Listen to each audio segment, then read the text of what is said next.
US, we do have a national ORCID consortium for nonprofit, non-government organizations called the ORCID US Community.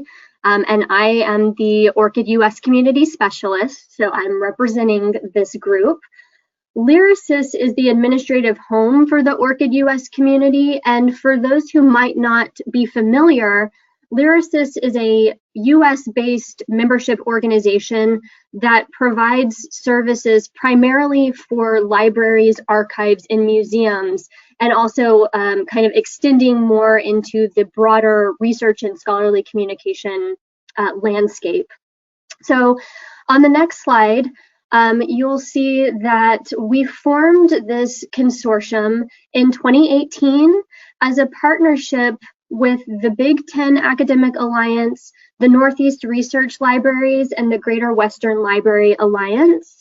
And we're now also partnering with the Health Research Alliance, which is a group of nonprofit health research funders. So the consortium basically provides a significantly reduced annual membership fee for organizations, as well as a means to create a community of practice around ORCID in the US and have open communication for all of the different research organizations that are working with ORCID across the country. Again, just to reiterate, it is free for individual researchers to use their ORCID ID, but organizations that want to benefit from using ORCID in research and scholarly communication workflows can become ORCID members. However, your organization does not have to be an ORCID member in order to encourage your researchers to use ORCID. The membership is really for the organizations that want to be able to leverage the benefits of ORCID in their workflows. But on the next slide, we have just a visual map showing where all of our current members are. Right now we have 132 member organizations as part of our ORCID US Community Consortium. And these are mostly universities, but we also have some research institutes and health and hospital systems that are not affiliated with universities.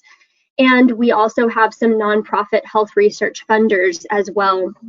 So on the next slide, you've heard me talk about libraries. We're partnering with other library groups. University libraries have typically been the leaders so far in the ORCID US community, but we're seeing more growth and awareness and involvement amongst both researchers and staff at various institutions. So at research institutions like universities, we've found that the more internal stakeholder units like the library, the research office, sponsored programs, central IT, and various academic units, the more these different groups can work together to strategize for local ORCID adoption, the more your institution and affiliated researchers can all benefit.